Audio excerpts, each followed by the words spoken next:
This afternoon, Ukraine's president said that Russia would have to carpet bomb the Ukrainian capital and kill its residents if it wanted to take the city.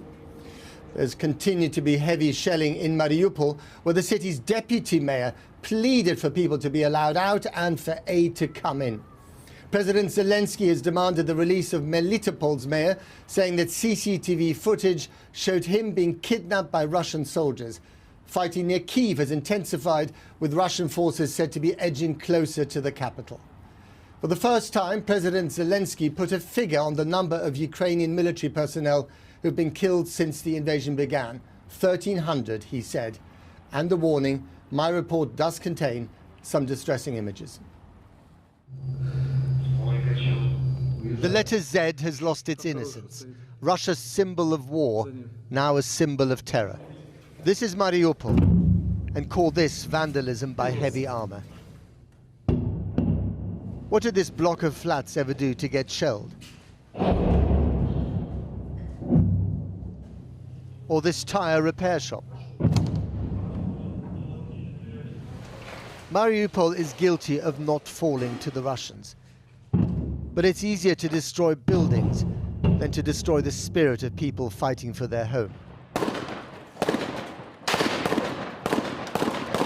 These Ukrainian troops are refusing to give up. And the government acknowledged today that they'd lost 1,300 soldiers so far. But the heaviest price, as ever, is paid by those who cannot fight back. And who cannot find refuge in a war in which hospitals are targets.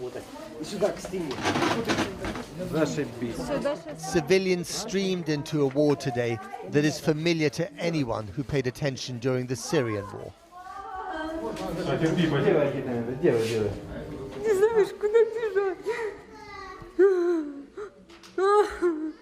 Anastasia is inconsolable. She lost one of her children in the shelling. Пришли к брату, все вместе, чтобы мне так страшно было. Спустились в подвал с детьми, женщины с детьми спустились в подвал. И прилетел снаряд во двор. Нас засыпало в погребе. Двоих детей они спасли. What words can do this justice? On the road to Mariupol is Volnovakha, a glimpse of the hell to come. The drone footage is silent, which is just as well, because this is now a dead landscape, rendered lifeless by Russian armor. Tanks parked where there should be cars. Church without spire. Bathtub as a fire pit. To the victors, the spoils. The longer it takes Russia to occupy parts of Ukraine, the more it turns all this uninhabitable. An act of vengeance for a war not going to plan, but by no means lost. This was Russian government footage of troops near Kyiv. One wonders what they've been told with their orders.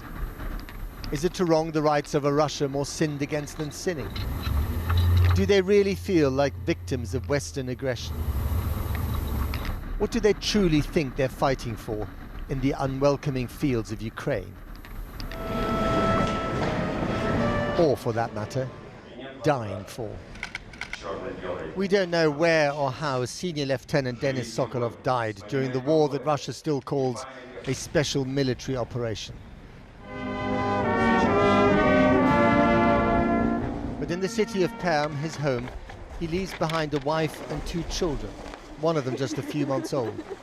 A family who, at this moment, will probably feel the same pain as their Ukrainian counterparts.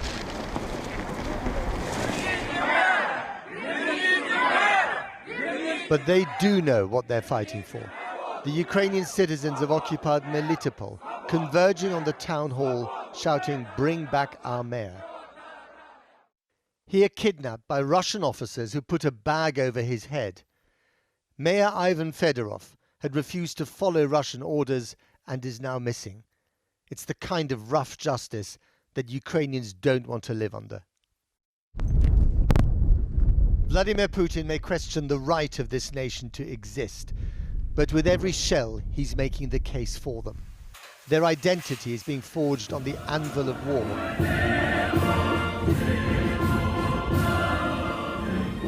And sung by the opera company of Odessa, a city preparing for a siege.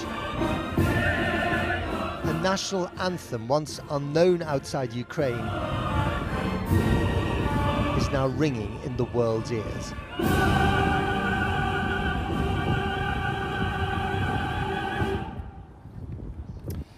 Now, President Zelenskyy continues to run his besieged and fractured country from the government quarter in Kyiv. He even gave a press conference today and went on a coffee run. And the capital feels the Russian noose tightening around its neck, with troops advancing slowly but relentlessly.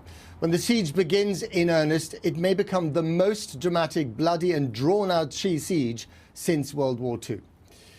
Our international editor, Lindsay Hilsum, has been to Brovary, 20 miles northeast of Kyiv, and is in the capital for us now. Lindsay. Matt, in the last few minutes, we've been hearing the rumble of artillery, probably about 15 or 20 miles away to the northwest, and a small amount of small arms fire as well. Now, there were quite a lot of overnight strikes on the outskirts, including at an airfield and an ammunition depot at a place called Kyiv, which is to the southwest. But what we saw was not like that.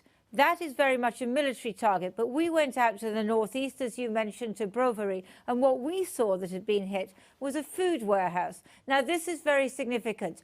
The Russians have some form in this. When they were working with the Syrians in Syria, they destroyed food in the fields, crops, and also warehouses. So the question is now, what about the coming siege? Are they really trying to make that even harder for civilians? Because civilians in the city, what will they need if the city is surrounded? They'll need heat, they'll need light, they'll need water, and they will need food. And so if they are destroying food, well, that is potentially a war crime. And I think that what we saw today raises many questions about Russian tactics.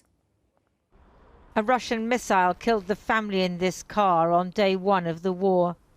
The wreckage is now part of a checkpoint on the road northeast out of Kyiv, next to all the signs of the normal life that they and others used to lead. We drive north past apartment blocks. If the Russians come down this road, maybe snipers will take aim from the windows.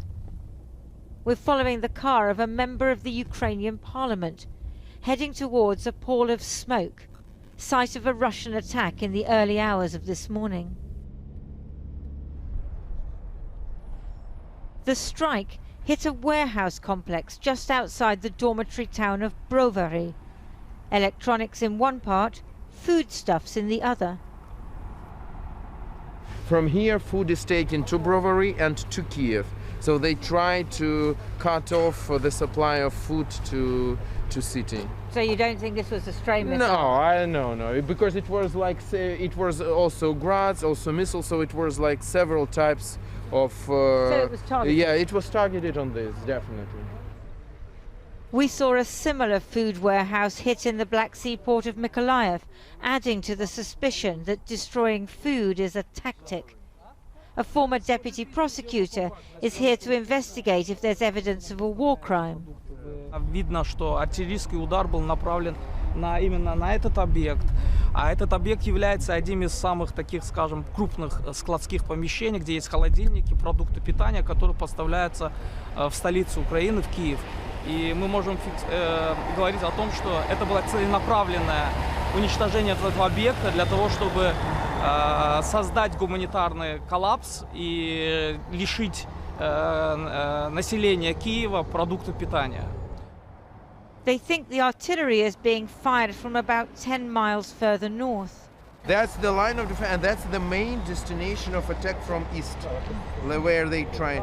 Because they were stopped here, they started to move on this. You see this round road to Mariupol, where is the international airport. Yeah. So that's because they couldn't get here. They started to go here, and then now all this place is in Russian forces, but that's the main road. We drive on towards the front line, but at another checkpoint, they say we can go no further. This is the nearest to the front line that the Ukrainian soldiers will let us go. They're quite nervous around here because the Russians aren't far away, maybe 5 miles or so, maybe even nearer. Just up the road is a column of tanks that the Ukrainians managed to take out the other day. But the Russians have fanned out. They're all around, north, east and west of the city now. In the last 8 years, training and weaponry supplied by Western countries have transformed the Ukrainian military. More is coming all the time, but is it enough? When I see that Western representatives are saying we don't want to escalate, sorry, we have a full-scale war here. And if we can, our Western allies are helping us and providing us with Stingers, with Javelins, why can't they provide us with aircraft? It's the same. The Stinger can down the aircraft and the fighter can down the aircraft. No difference. We are not asking for boots on the ground. We are not asking for pilots in the skies. We just ask for weapons, aircrafts, things like this to help. We head back south towards the city. Still protected, still supplied with food, still sustaining 2 million people. But for how much longer? Lindsay Hilson reporting. Now, the Russian intelligence service, the FSB, is a successor of the notorious KGB and was headed by one Vladimir Putin in the late 1990s. Its remit is mainly internal, but also covers former Soviet republics, including Ukraine. Reports yesterday said that the most senior officer covering areas outside Russia and his deputy were under house arrest, raising speculation that a blame game might be underway in Moscow. The man who first reported the arrest was Andrei Soldatov, a journalist and an author of a history of the FSB. I interviewed him a short time ago, and I began by asking him to explain the importance of these developments. The FSB is primarily responsible for the situation in Ukraine. And 2 generals who were arrested and placed under house arrest, there are 2 people who actually are in charge of this department. So basically it means that Putin became very unhappy with the political intelligence coming from Ukraine. It's not a big secret that the FSB is not just an espionage agency, but they're also in charge of, especially in Ukraine, they are in charge of promoting pro-Kremlin politicians, political parties and groups. And it looks like right now it dawned on Putin that probably there is no political opposition to the Kyiv government right now, and he cannot rely on anyone in Ukraine. So is this a classic case of the underlings, the lieutenants, too afraid to tell the boss, the strongman, Putin, the truth? Absolutely. And we should remember that Putin is himself as an intelligence officer. So he believes that he is the most informed politician in the world. He always loved to boast of his knowledge of some intimate details of statistics and all that. But the problem with this kind of politician that it's very difficult to tell him something he doesn't want to hear. And it looks like that's exactly what happened. So he's not happy with the FSB. By all accounts, he's not happy with the army because there were these reports a few days ago of him sacking a few senior generals. Who's he actually relying on right now? Usually, we had so-called a joint group of forces. And there was always a commander, some general, top-level general, who was in charge of the situation on the battlefield. The most interesting thing now is that we do not have this kind of general right now. We have only people in Moscow talking about how the war should be conducted, which means that the whole thing about chain of command is getting really weird. Is it possible that some of these senior generals, especially the ones who are on the front here, perhaps together with some disgruntled officers in the FSB, could turn against Putin, could try and dislodge him? Obviously, everything now seems to be possible, but we need to remember that Putin is a trained KGB officer. He's well aware of risks to his personal security and safety, and he has not one but two security services with only one task to protect his body. And he sometimes he claims that actually he survived 12 or 13 attempts on his life. So I think he took precautions, and he's ready for that. And what do you think he wants out of this, and how far is he prepared to take it? Well, the biggest problem of Putin is that his way of getting out of troubles is always to escalate. He is a guy who is known to know how to escalate.